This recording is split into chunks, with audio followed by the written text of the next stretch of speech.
나를 사랑하십니다. 나도 하나님을 사랑합니다. 하나님 앞에서 나는 존귀한 자입니다. 내 옆에 있는 분도 존귀한 자입니다.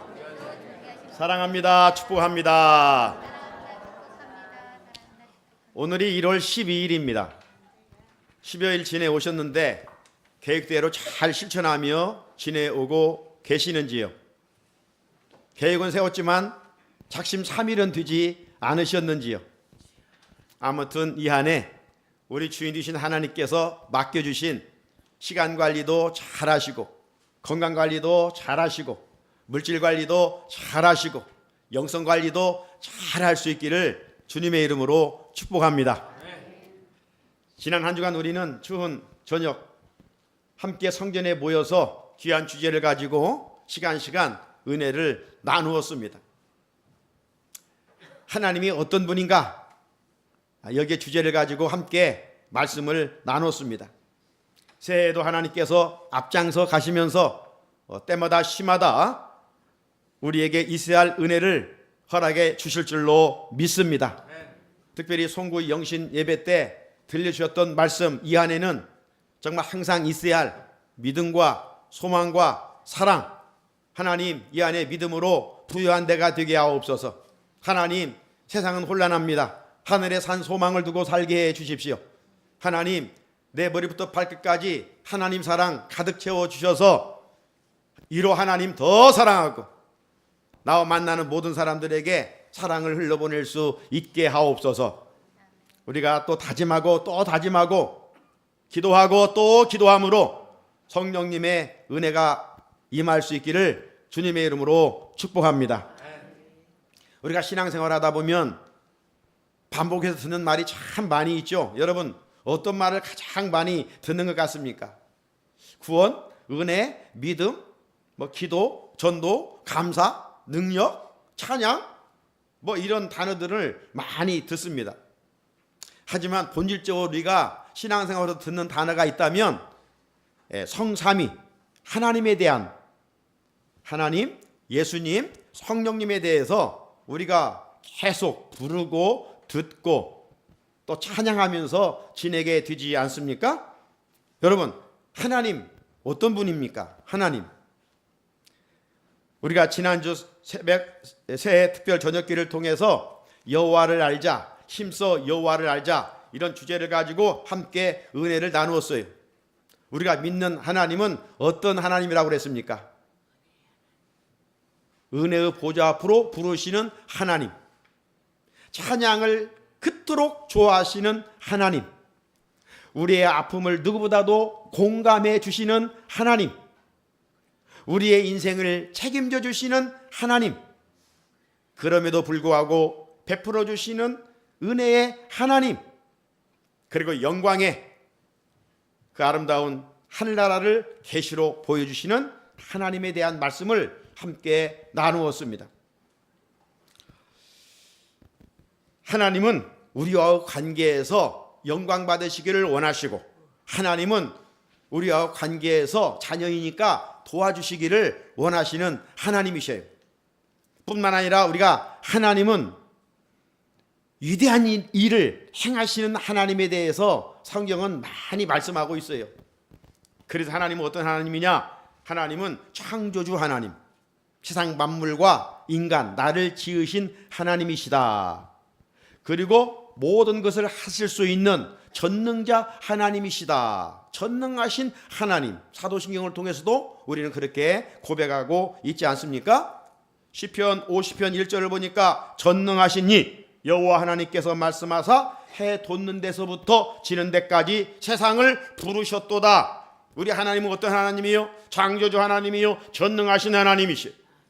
그리고 나아가서 모세에게 계시하신 하나님은 누구에 의하여 지음받은 존재가 아니라 본래 계신, 스스로 계신 분이시다. 자존자이신 하나님임을 말씀하고 있습니다. 그렇기 때문에 모든 피조물로부터 경배와 찬양을 받으시기를 원하시는 하나님이셔요.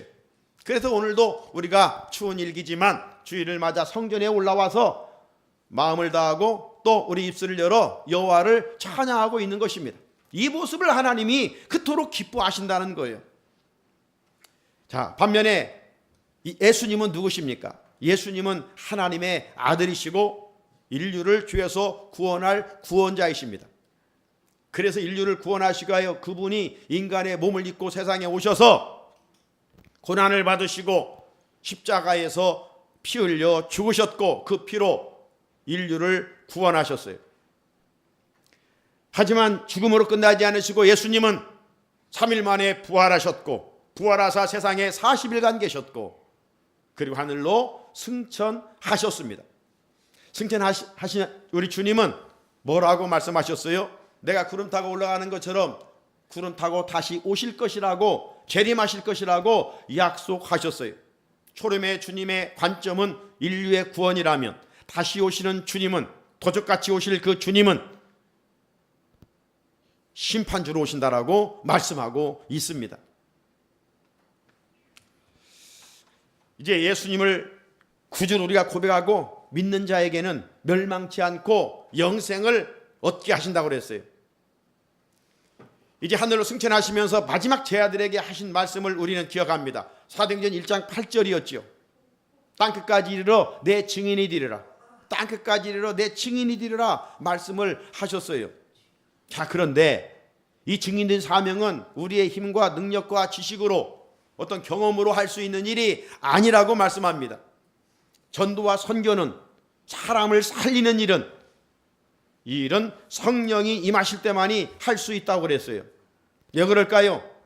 육신의 일은 세상 일은 내 힘과 능력과 지식과 또 어떤 힘으로 할 수가 있어요. 그러나 한 영혼을 살리는 일은 육신의 일이 아니에요. 영적인 일이에요. 신령한 일이에요. 그렇기 때문에 영의 힘을 빌리지 아니하면 영적 권세가 주어지지 아니하면 사람을 살려낼 수가 없어요.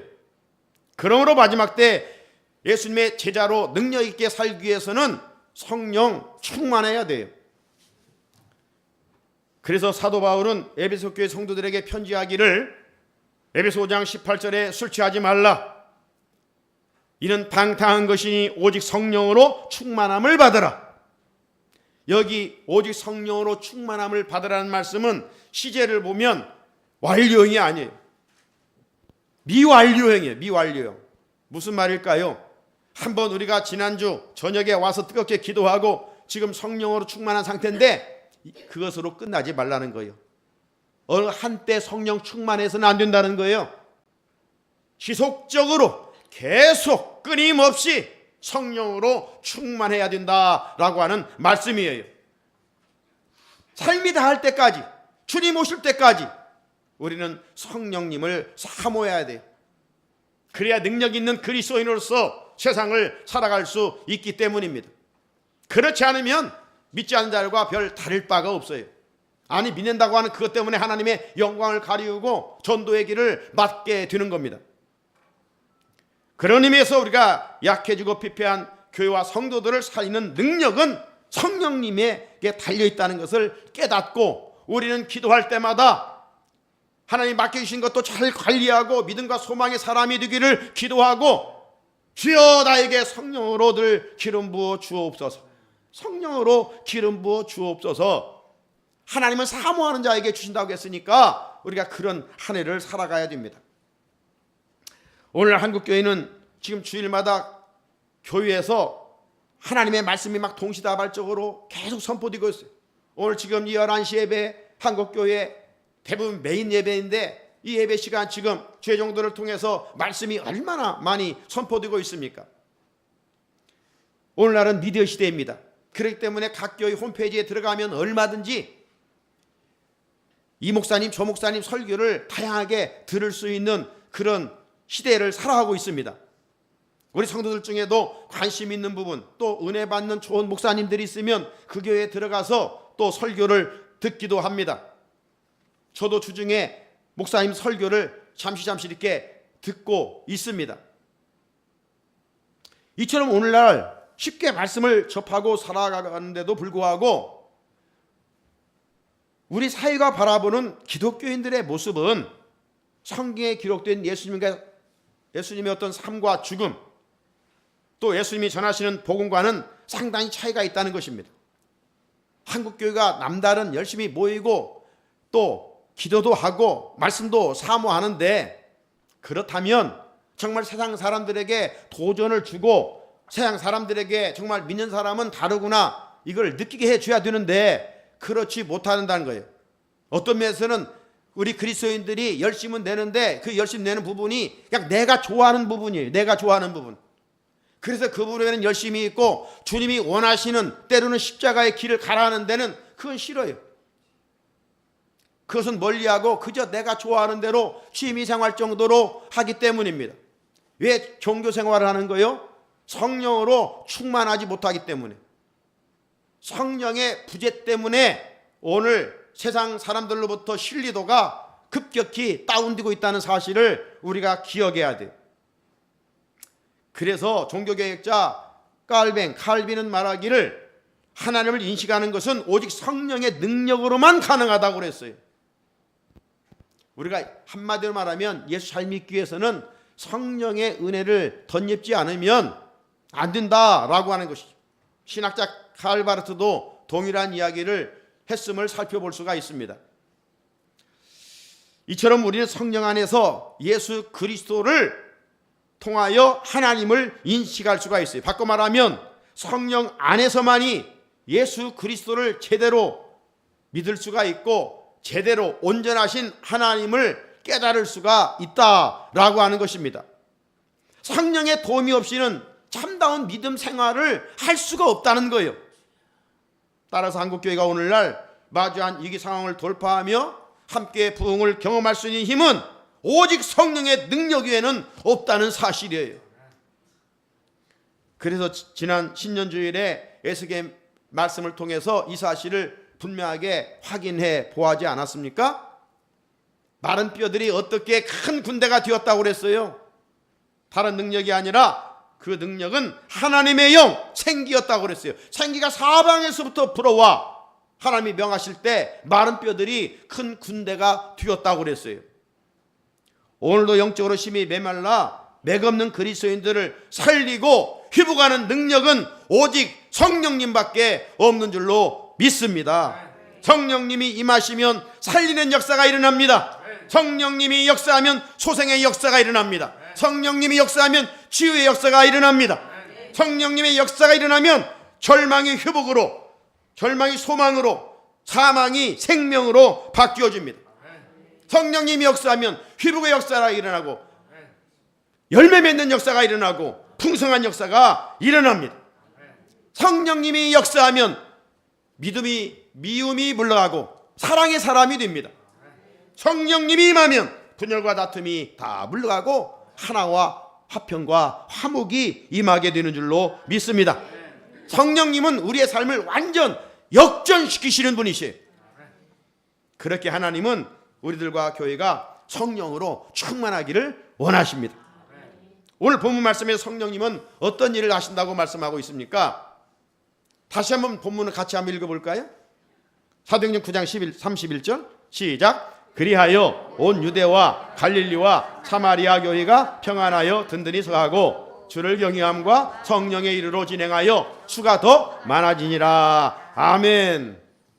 성령님이 하시는, 성령님이 역사하시면 교회가 평안하다고 말씀합니다.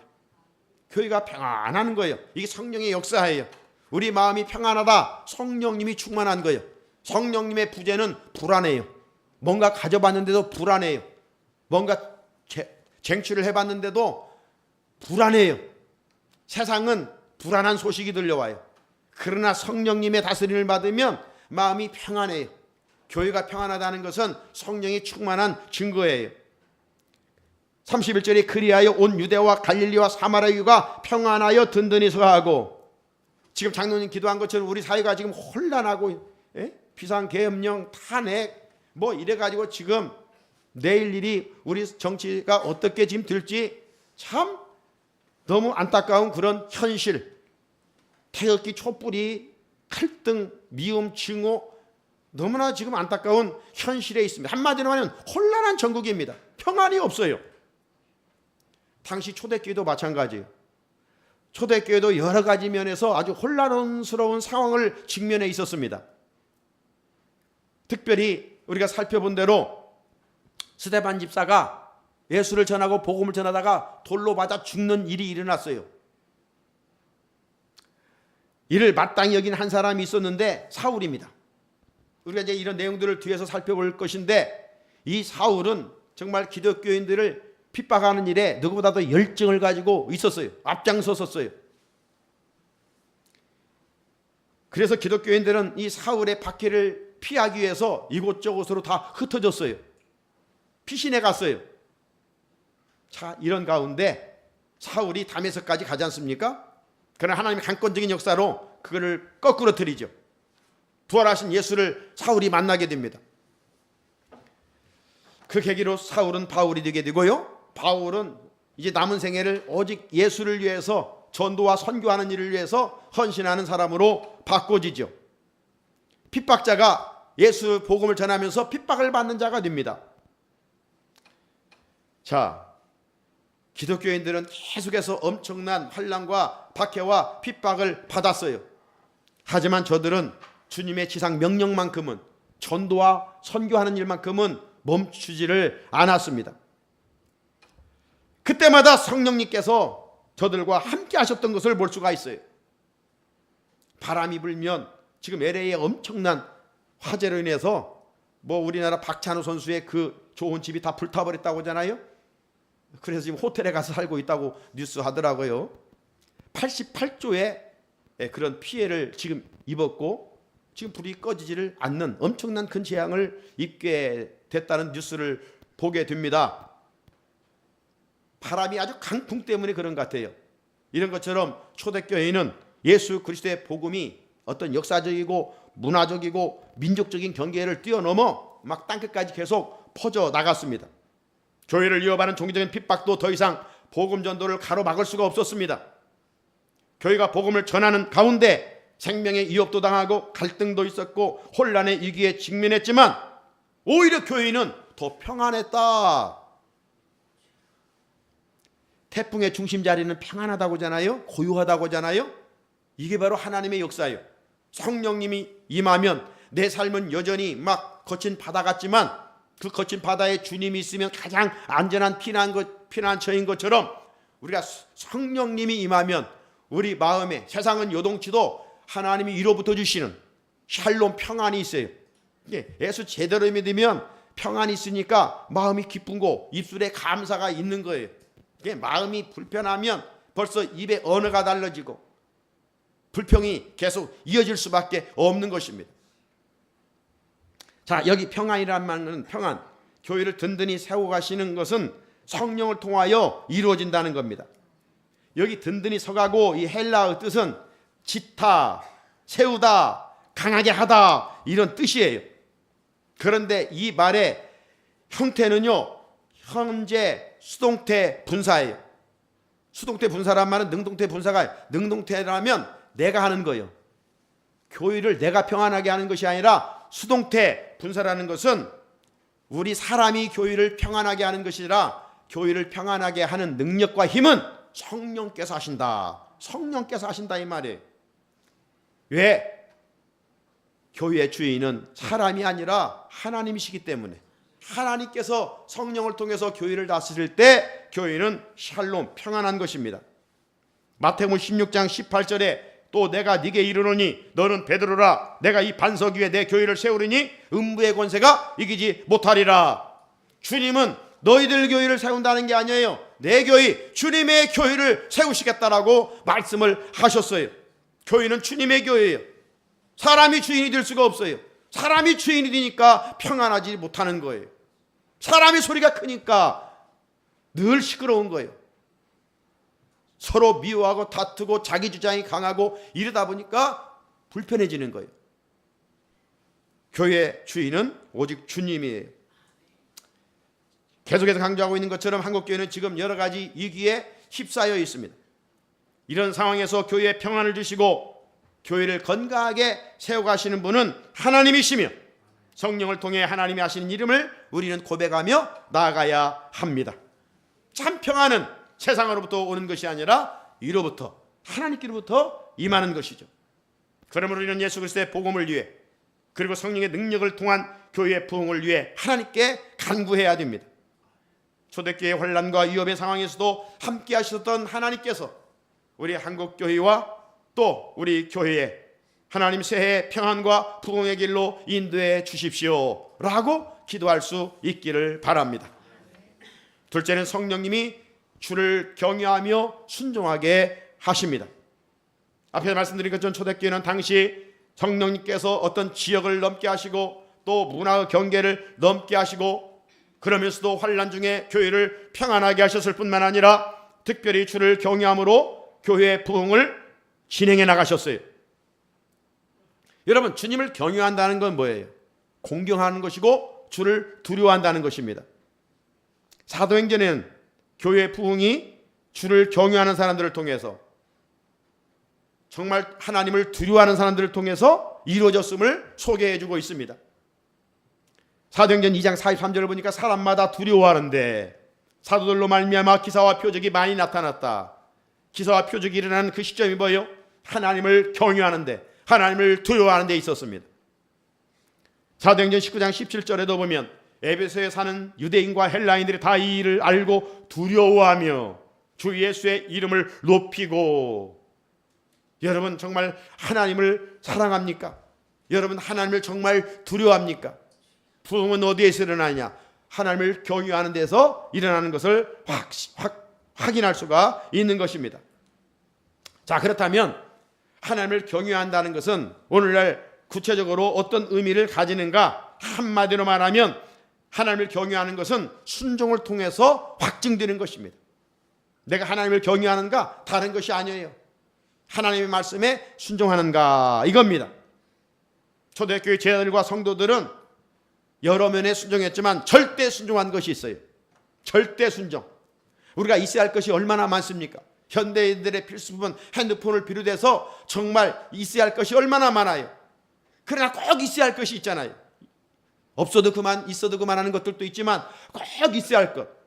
그것이 믿음과 소망과 사랑이라고 할진데 우리가 절대 복종할 것, 절대 순종할 것이 무엇인가? 그것은 바로 복음을 전하는 일이에요. 예수 그리스도의 증인으로 살아가는 거예요. 예수 그리스도의 십자가와 부활을 증거하고 전파하는 일이에요. 초대교회 성도들은 거센 환란이 있었고 핍박이 있었지만 참수형을 당하고 맹수의 밥이 되고 엄청난 고난이 있었지만 예수가 주인 것을 고백했고 그 예수가 생명의 근원임을 증거하고 전파했습니다. 그렇게 한 결과 양적인 부흥과 질적인 성도들의 신앙이 돈독해져가는 부흥을 경험하게 되었던 것입니다. 사랑하는 우리 성산의 성도 여러분, 제자됨의 본질이 무엇입니까? 제자됨의 본질은 자기를 부인하고 십자가를 지고 따라가는 겁니다. 이게 제자도예요. 그런데 우리는 예수를 위해 좀 헌신하고 이제 헌신했으니까 예수님께서 나에게 어떤 보상을 바라보는 보상 심리가 있습니다. 이 궁극적으로 하나님이 주실 보상은 하늘나라에 있지 이 땅에서 크게 우리가 거기에 목숨 걸고 신앙생활하면 그게 바로 기복신앙이에요. 하나님과 빅딜을 하는 거예요. 하나님 내가 이만큼 했으니까 하나님 이만큼 해주십시오. 이건 이방 종교 섬기는 그런 자세나 다를 바가 없어요. 우리는 이미 받았어요. 엄청난 은혜를 받았어요. 엄청난 축복을 받았어요. 우리는 승리자요, 이긴 자요, 하나님의 나라를 쟁취한 자요. 그러니 우리는 받은 바 은혜 크니까 그저 어떤 환경에서라도 감사하고 이제 주를 위하여 헌신하는 것이 제자도지, 주님을 이용해서 뭘 얻으려고 하는 것은 얄팍한 신앙생활이에요. 그게 목적이 되면 하나님은 그 신앙이 오래가지를 못하는 것을 볼 수가 있어요. 주를 위하여 헌신하도록 우리를 부르셨어요. 그 헌신은 뭐예요? 다른 게 아니에요.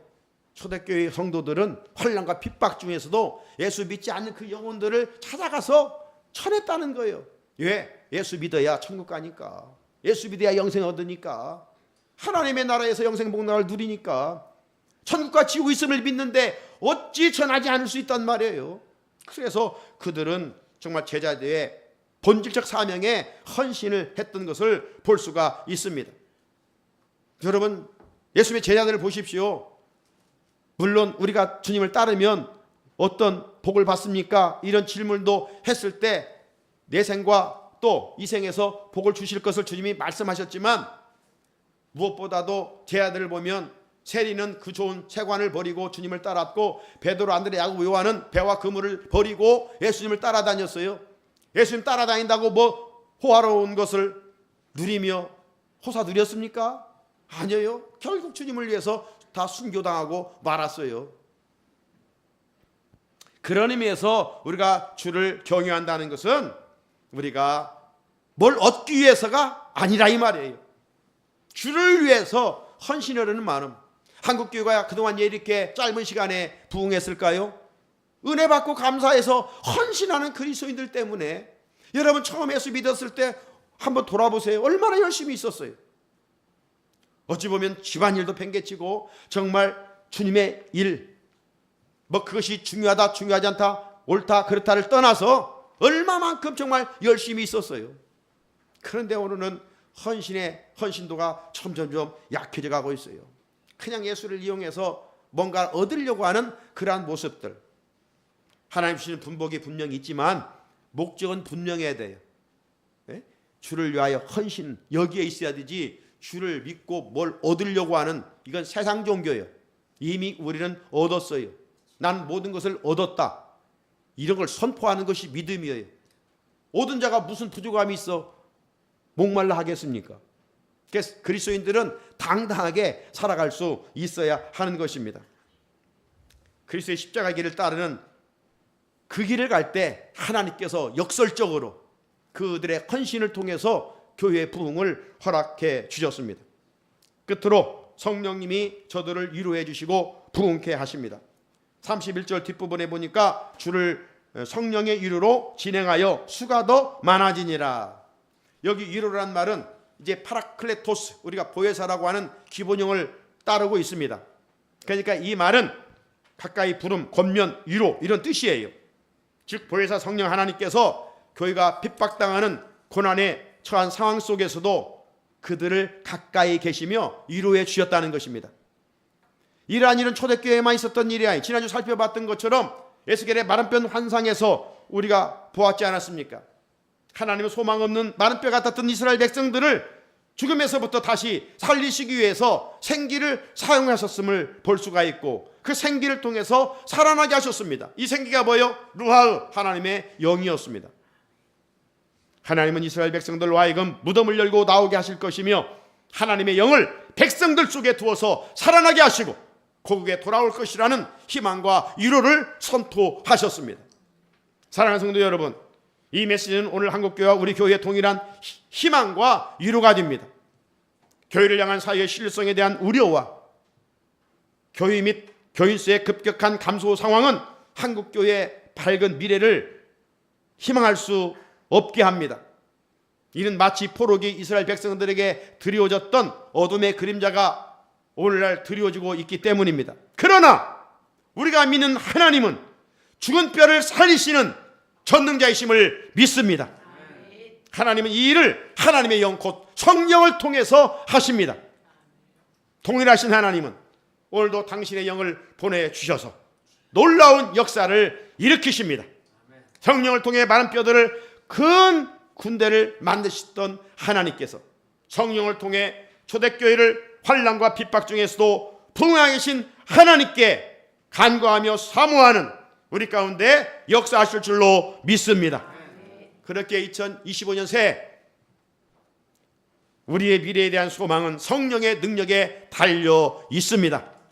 로마서 5장 5절에 소망이 우리를 부끄럽게 하지 아니함은 우리에게 주신 성령으로 말미암아 하나님의 사랑이 우리 마음에 부은 바 됨이니라고 했습니다. 동시에 이 땅의 교회들과 우리 교회의 생명 역시 성령의 능력에 달려있는 줄로 믿습니다.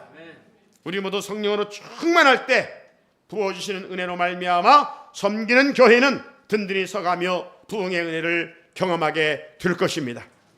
사랑하는 성산의 성도 여러분, 제 삶의 자리에서 이런 놀라운 능력을 경험하기 위해서는 어떻게 해야 될까요? 다른 거 없어요. 기도해야 됩니다. 기도해야 됩니다. 기도할 때 강력한 성령의 역사가 임재하기 때문입니다. 사도행전은 별명이 성령행전이요 기도행전입니다. 사도행전 1장부터 28장까지 잔잔하게 기도의 물줄기가 흘러가고 있습니다. 기도할 때 성령의 역사가 곳곳에 나타납니다. 사도행전 4장 31절에 빌기를 다함에 모인 곳이 진동하더니 무리가 다 성령이 충만하여 담대히 하나님의 말씀을 전하지라. 이처럼 초대교회는 기도할 때 능력이 임했습니다. 기도할 때 소망이 충만했습니다. 기도할 때 고난 중에 위로를 받았습니다. 기도할 때 기적이 일어났고 기도할 때 부흥의 역사가 일어났습니다. 우리 교회가 성장 둔화와 침체 늪에서 벗어나기 위해서는 기도함으로 우리 모두 성령 충만해야 됩니다. 기도는 우리의 의로움을 내려놓고 전적으로 하나님을 의존하는 일입니다. 기도로 성령 충만할 때 오늘 본문 말씀처럼 새해에도 평안이 넘치고 주를 더 경유하며 순종하며 하나님의 위로가 때마다 시마다 임할 수 있기를 주님의 이름으로 축복합니다. 하나님 아버지 감사합니다.